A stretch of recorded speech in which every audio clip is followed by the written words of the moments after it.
Over 1,000 people are now dead in Iran.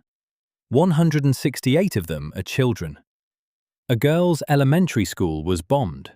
And when asked directly whether the US military did it, the White House refused to say no. This is day 5, and it just got darker. The chairman of the Joint Chiefs of Staff confirmed Wednesday that the United States will now begin, quote, striking progressively deeper into Iran. That is not a wind down. That is an escalation. Israel launched its 11th wave of strikes on Tehran in 5 days. IDF spokesman Efi Defrin said, "We do not intend to stop for one moment." Meanwhile, Defense Secretary Hegseth announced that a US submarine has sunk an Iranian warship in the Indian Ocean. The good news for the US-Israeli side: Iran's firepower is collapsing fast. Ballistic missiles fired by Iran are down 86% since day 1. Drones, down 73%. Iranian and American jets are now flying unopposed over Iranian territory. But here is the story that should stop everyone in their tracks.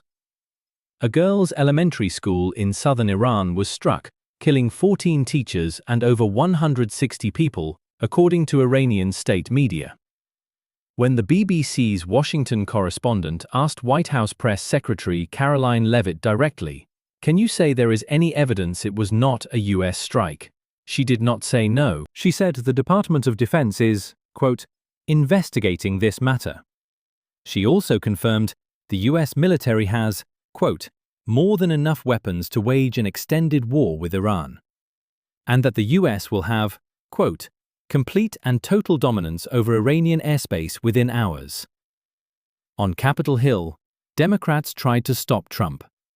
They failed. The US Senate voted 47 to 53 to block a resolution that would have required Trump to seek congressional approval before taking further military action against Iran. Republicans voted almost entirely to protect the president's war powers. The one surprise? Republican Senator Rand Paul voted with the Democrats, and Democratic Senator John Fetterman voted with the Republicans to block it. The House votes on the same resolution tomorrow, and several senators warned, if this war drags on, they may change their vote. Zoom out, and the picture gets worse.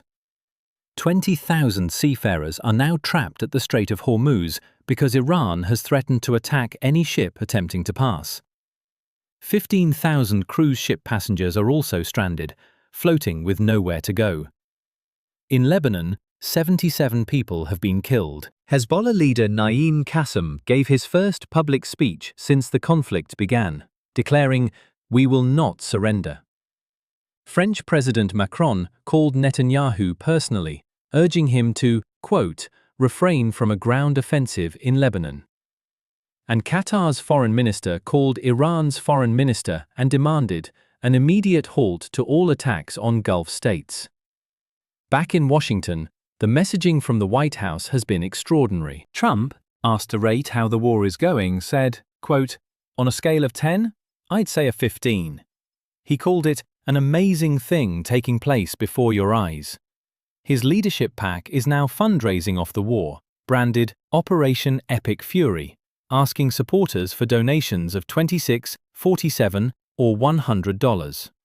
And CNN reports, the CIA is actively arming Iranian Kurdish forces and sending them across the border from Iraqi Kurdistan, an effort to foment rebellion inside Iran. Spain added a diplomatic twist.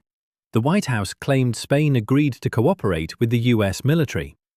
Spain's foreign minister immediately denied it, saying, "Our position has not changed. No to war." And behind every headline, real people. In Lebanon, children are waking up in the night to the sound of Israeli bombs. Elderly people are collapsing in the streets from exhaustion. Entire families are sleeping on sidewalks with nowhere to go. Inside Iran, the internet is cut. People cannot call their families. 2 Austrian residents who managed to escape told CNN, "Everybody is afraid." One said his last call to family ended with, "Maybe we don't see each other. I don't know what will happen. Day 5. Over 1,000 dead. A school bombed. The Senate blocked. Deeper strikes confirmed.